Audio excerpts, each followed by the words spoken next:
All right. Greetings, everyone out there, and welcome to all of our EricWhitmoyer.com members and clients. We're here today with Eric Whitmoyer, the man himself, and we're going to be talking about one of his recent blogs that he wrote called Never Focus on Average Results. And if you want, you can go to EricWhitmoyer.com. Right there on the homepage, you can scroll down and find that. Or you can just type that into the new search function that has been recently added to the website, and you'll be able to find it that way. Again, it's called Never Focus on Average Results. And so, Eric, would you mind telling us a little bit about kind of the main themes of that blog and really this concept, and then I'll follow up with some questions.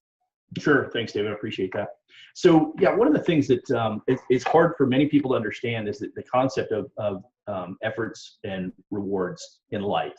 And it's not a conspiracy or anything like that. It just happens to be the way that our world works. And it's funny because a lot of people would assume, that doesn't make sense. If I give good results, if I give good effort, I should get good results or rewards.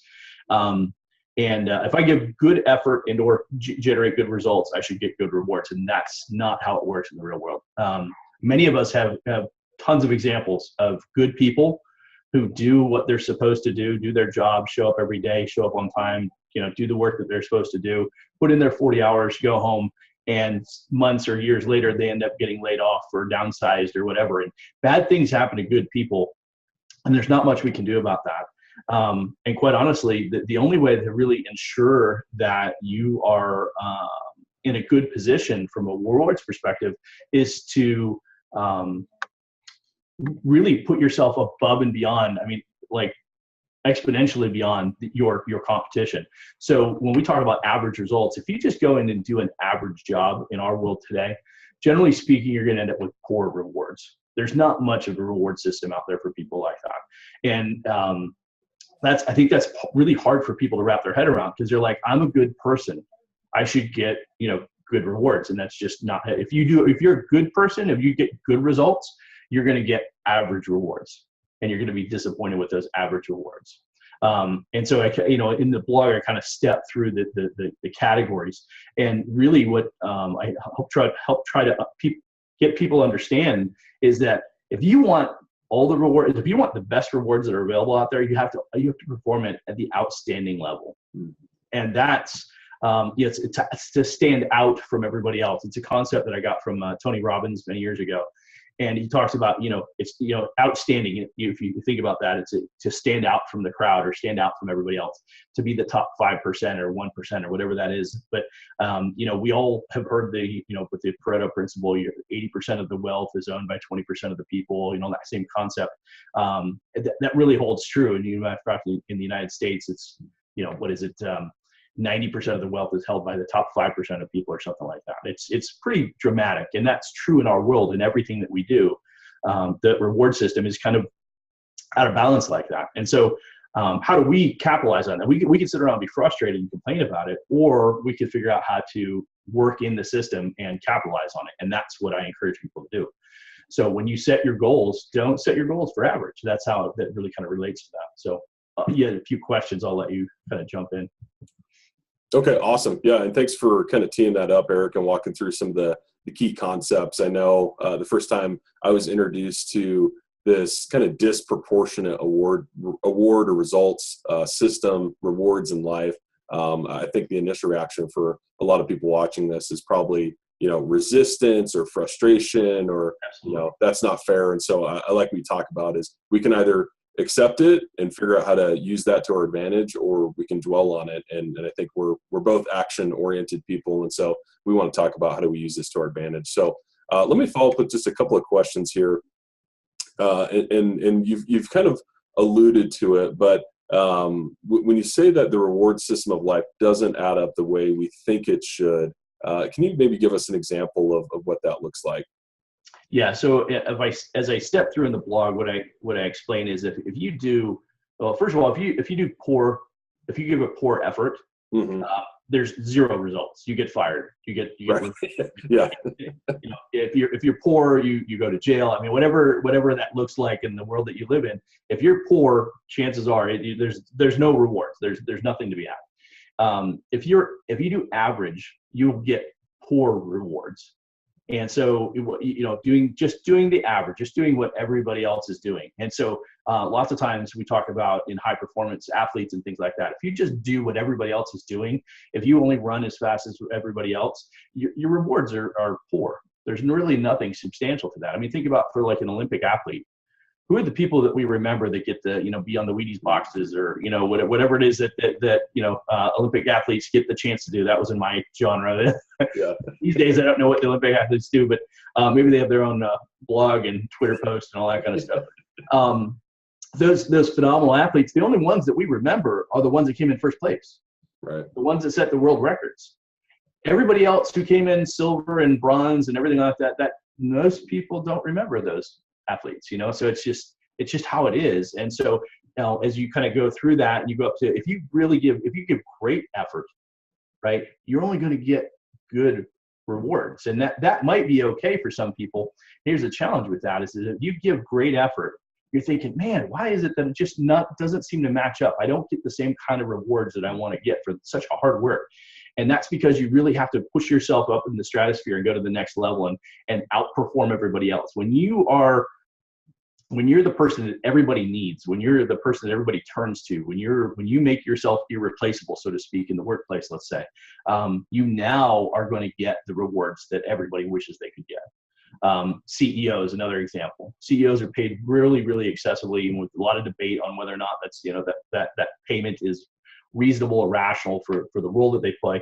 But they run entire organizations, and you'll know, you David, that there's some CEOs out there that are like turnaround experts, and they take a company that was in the complete demise and they're losing everything, and they come in and they turn it around, and they make some tough decisions, and they make the company turn around, and that's all they specialize in. Right. And they get paid really well to do that, because very few people are willing to even take on that responsibility, And so that's kind of what I'm saying is that you have to be that person above everybody else that's willing to do the tough stuff and go above and beyond. And when you're in that realm, that's where you kind of dictate your rewards that you want. Awesome. Makes sense. And some good examples that I think will help our audience really kind of connect to that. So thank you. Yeah.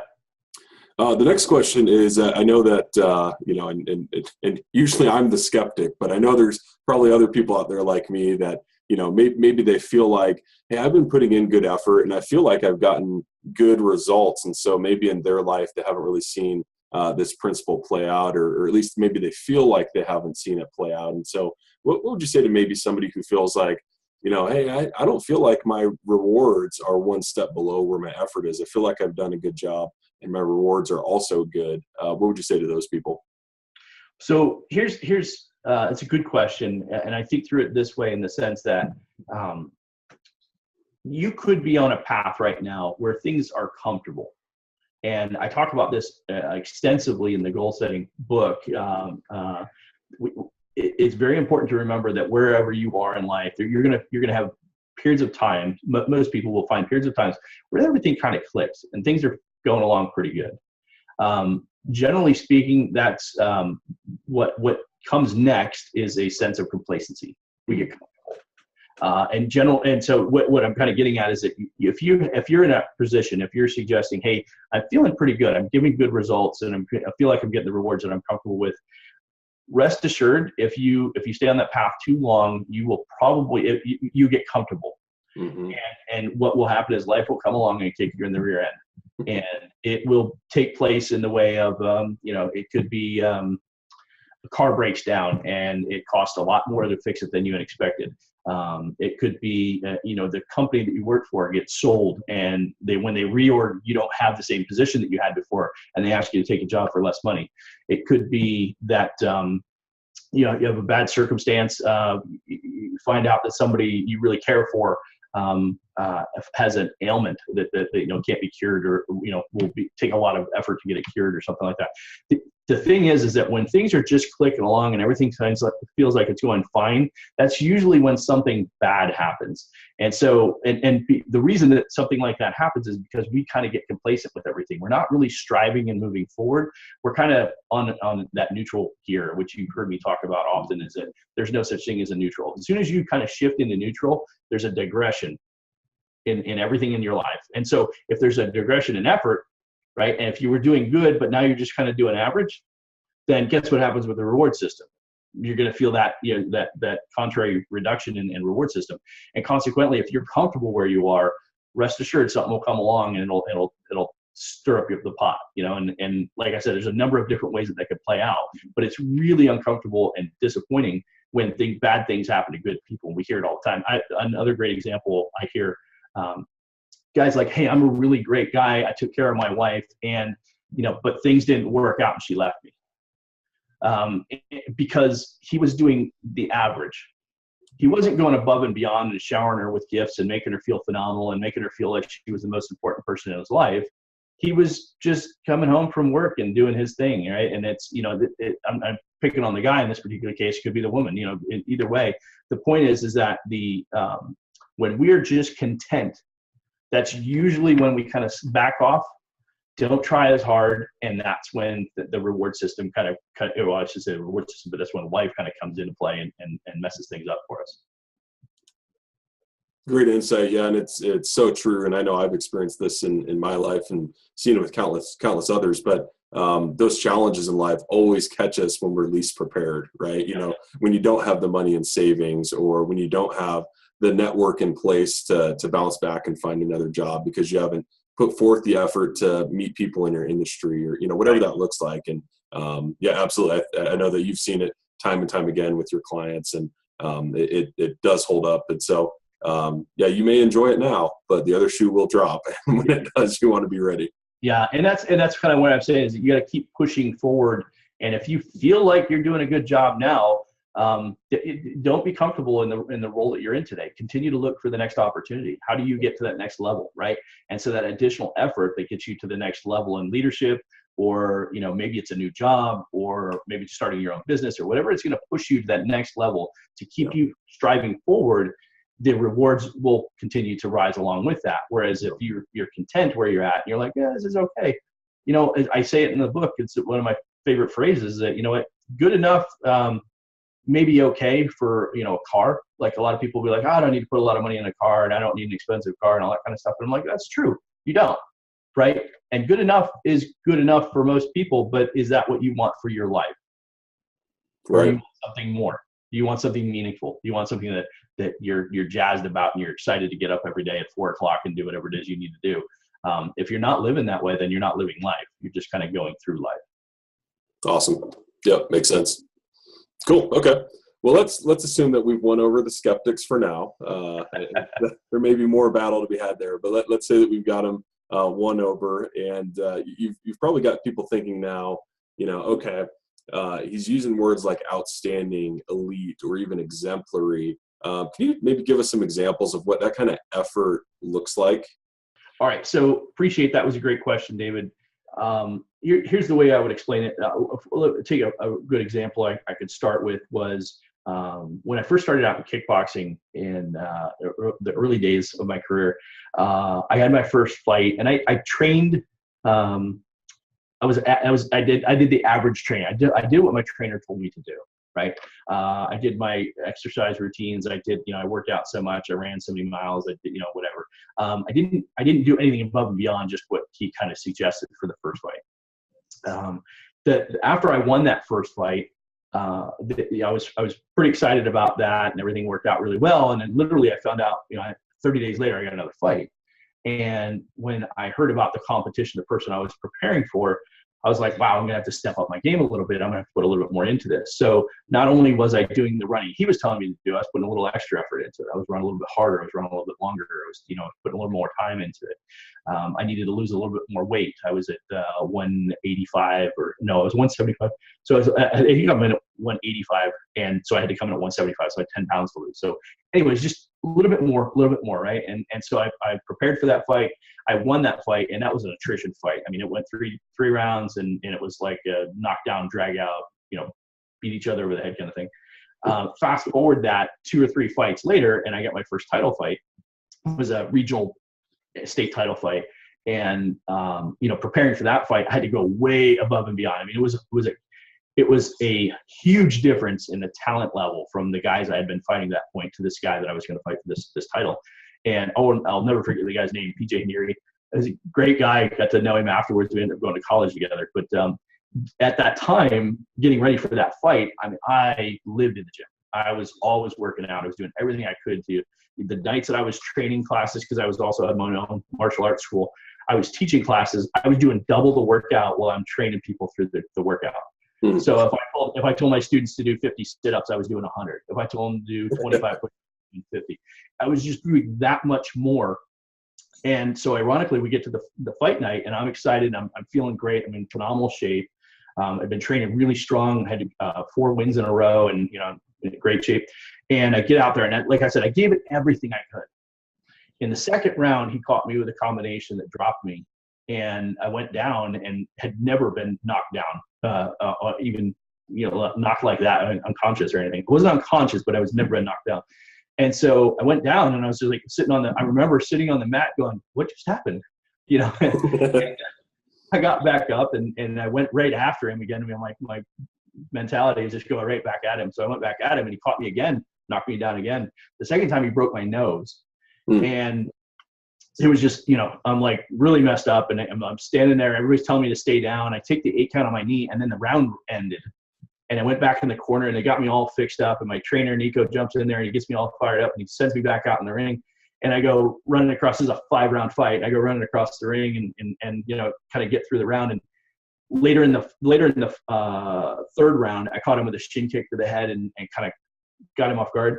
And so as this all plays out and everything like that, I ended up winning the fight on a technical knockout. And I'm really excited and everything like that. But I would have never gotten through that setback of being knocked to the ground twice. No way would I have won that fight had I not trained so hard. Mm-hmm. And so I guess it's probably a lengthy story to kind of explain what I'm kind of going for, but the reality was there's no way in the world I would have won that fight had I not been training so hard. My legs were strong, and so even though I was unconscious, I was still able to keep my balance and do what I needed to do, and it kept me in the fight, and consequently I ended up being able to persevere and win that fight. But never would have happened had I not put in that time and energy the way that I did.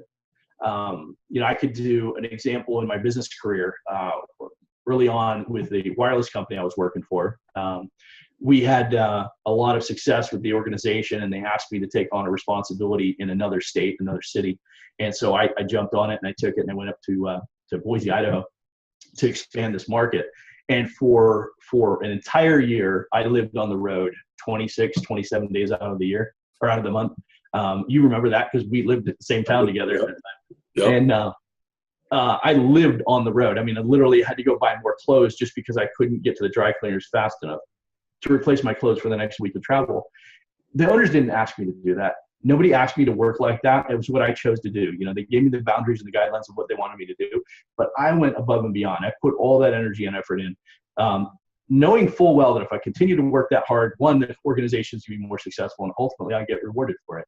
The reward, a year plus later, I think it was a year and a half later, they recognized that what I was able to accomplish in that period of time, that I was able to do more for the organization, and it ended up being, they created a new position called an executive director and promoted me to that role. Mm-hmm. Again, never would have happened if I had just done my job the way that, other guys at this company were doing their jobs at the time. Yep. You have to go above and beyond. It has to be more than what the average person is willing to do. And that's, I think that most people get caught up on this concept of, well, I'm doing what they're doing. Right. I use the analogy with my leadership teams. I'll say, don't look over your shoulder to see where everybody else is at. Just put your head down and keep running as hard as you can. And if you do that and you push really hard like that, keep your focus on just trying to outdo yourself. Consequently, what will end up happening is you'll see the rewards from it pretty substantially, and they'll pay big dividends. But when you're more worried about looking over your shoulder to see where you're at in front of everybody else, chances are you kind of actually digress. You slow down. You kind of, well, I'm doing better than that guy. It's the old outrun the bear analogy, right? Yep. I don't have to outrun the bear. I just have to outrun you, right? Yep, right. and that's the wrong attitude. And that's where I try and remind people that the rewards don't play out that way. If you're just trying to beat the guy next to you, you're not going to be really happy with the rewards you get in return for what you're doing. Right. But if you go above and beyond and you say, hey, this is what the guidelines are, but I'm going to go and do this, right? Even if the rewards don't come from where you thought they were going to come. For instance, your job or your company, or in my case, the kickboxing or whatever. The personal discipline that I developed from the kickboxing, the skill sets that I enhanced and developed as a leader through the organization I worked for, far outweighed even the returns that I got, because that had me grow as an individual to another level that allowed me to achieve the next set of goals and achievements that I wanted to achieve. Yeah, no, that makes a lot of sense, because if you think about, whether you're growing a business, you're growing your career, you can really only grow, let's say professionally, at the same rate that you're willing to grow personally, right? And that it's kind of that balance of, and I know in your goal setting process and in your book, you talk about, the importance of striving to get better in all areas of your life. And when you get kind of lopsided, you don't see that kind of symmetric growth in all those different areas. And then, it's difficult to keep up if, you're getting better jobs, or you're getting, a more advanced title or more responsibility or whatever, but you haven't cultivated that personal discipline like you're talking about, that can set you up for failure. So good example there. And what I really liked about your kickboxing example was that, while you had won a couple of fights already, and you kind of acknowledged that if you hadn't put in that extra effort, you wouldn't have won that next fight. Some people, right, some folks who don't have that level of discipline or that level of insight might have said, well, what I'm doing is working because I've already won several fights, right, and not put in that extra effort, and then would have got knocked out, would have got their nose broken, and probably wouldn't have got back up because they wouldn't have trained that hard. And so I think it just speaks to, you may be getting good results where you're at. You may be winning some fights, but there's a fight coming up that you're not prepared for unless you're going above and beyond. And so I think it's a great analogy for what you're talking about here. Yeah, and you summed it up excellent. I mean, that's exactly it. I mean, you may be getting through everything right now, but there'll be something that will catch you off guard, and you're going to be disappointed. But had you been pushing really hard and training really hard, you'll be more prepared for that opportunity when it does hit. And to your point earlier about the analogy about the car breaking down and not having the money in savings, right? Yeah. You can put it on a credit card, sure, and then you got to pay that at an interest rate that you're going to pay and whatever. But if you had the money in the savings account and you're like, $2,200 for a new transmission, no problem. But that's people don't see that, right? Initially, they don't see that. Oftentimes, people aren't looking that far down the road, which is why people get complacent in the first place. Yep, absolutely. Cool. Okay, well, one more question for you. I know we're running a little long on time here, so I appreciate you sticking with us and kind of sharing your insights. Last one here is, kind of finally, let's tie this back to goal setting. How do these two concepts relate? And obviously, I know you're big on goal setting. We've got the new book coming out. We've got the new webinar coming out. A lot of exciting stuff. So I'm excited about that. But with this kind of framework of goal setting in mind, can you help us kind of tie this concept back into it? Yeah, absolutely. The key thing here is, and I think I've kind of touched on it in a number of points throughout the interview, but the reality is that as you're setting your goals, if you're setting average goals, expect poor results or rewards, right? If you're setting average goals, expect poor rewards. There won't be, you'll get to the finish line and be like, is that it? Right? You'll be disappointed, right? But if you set, and quite honestly, most of the reason a lot of people that they don't achieve certain goals is because they set weak goals. Yeah. They're not motivating. They're not exciting. They're not compelling. They don't move them, from a passion level. And so consequently, they don't really achieve a whole lot. Whereas if you really push it out there and you say, okay, well, I was going to make, let's say for the sake of argument, I want to make $50,000 a year. Well, $50,000 a year is only a couple $1,000s over the poverty line. So, when you're 19 years old, making $50,000 a year is a relatively nice accomplishment. Once you've done it, you're like, wow, I can barely afford a mortgage, let alone in a condo, let alone an actual house and where I could afford, spend provide for my wife and kid. So the reality is 50,000 is not going to get you there, and so don't set it for 50. Don't even set it for 100. Set it for 150, right? Really stretch out your goals and set your goals really high. Because if you, first of all, what it's going to take for you to go from 50,000 to 150,000 is you're going to require an effort and a constitution of yourself, right? And your person. to achieve that kind of a performance, you're going to have to grow, right? You're going to have to develop skill sets that you don't have today. You're going to have to learn things that you don't know, right? And in doing so, that'll make you that kind of person that you want to be. And consequently, as you achieve that, the rewards will come along with it. And so if you set that goal to be your boss's boss, for instance, or something like that, even if you don't make it to your boss's boss, you're still moving forward in a big, right? And so the whole concept about to stand out from everybody else, what that allows you to do is you can kind of stretch yourself way, way beyond. And so, when you think about what can you accomplish in the next 12 months, well, I could get promoted, or I could get 2 promotions in the next 12 months. Is that unrealistic? Maybe, maybe not. But the point is if you set the goal and you're doing all the work to get there, you're doing all that additional work that nobody told you to do, but you chose to do, that prepares you for the opportunity. And when the opportunity presents itself, you're ready to jump on it, as opposed to miss out on it because you didn't, you don't have this training yet, or you don't have this understanding of the business, or whatever that is, right? From a fitness perspective, you're putting the extra time and energy in, so you're ready for that next fight, the big fight, the one that pays a lot of money. Whatever that looks like for you, these are different analogies, but the point is you got to set your bar a lot higher. And if you set it much higher, what you'll be really excited about is the rewards that'll come with that, because it'll be much more rewarding when you achieve those bigger goals. Great. Awesome. Well, a good way to tie it back into the goal setting, and I mentioned it just in passing, but if you guys haven't read the book, it's available as an ebook and will be available for print soon. Definitely encourage you to check it out. It's Success with Goals. It's Eric's goal setting system, and strongly encourage you guys to do that, and it'll give you more insight and guidance on how to set those big goals.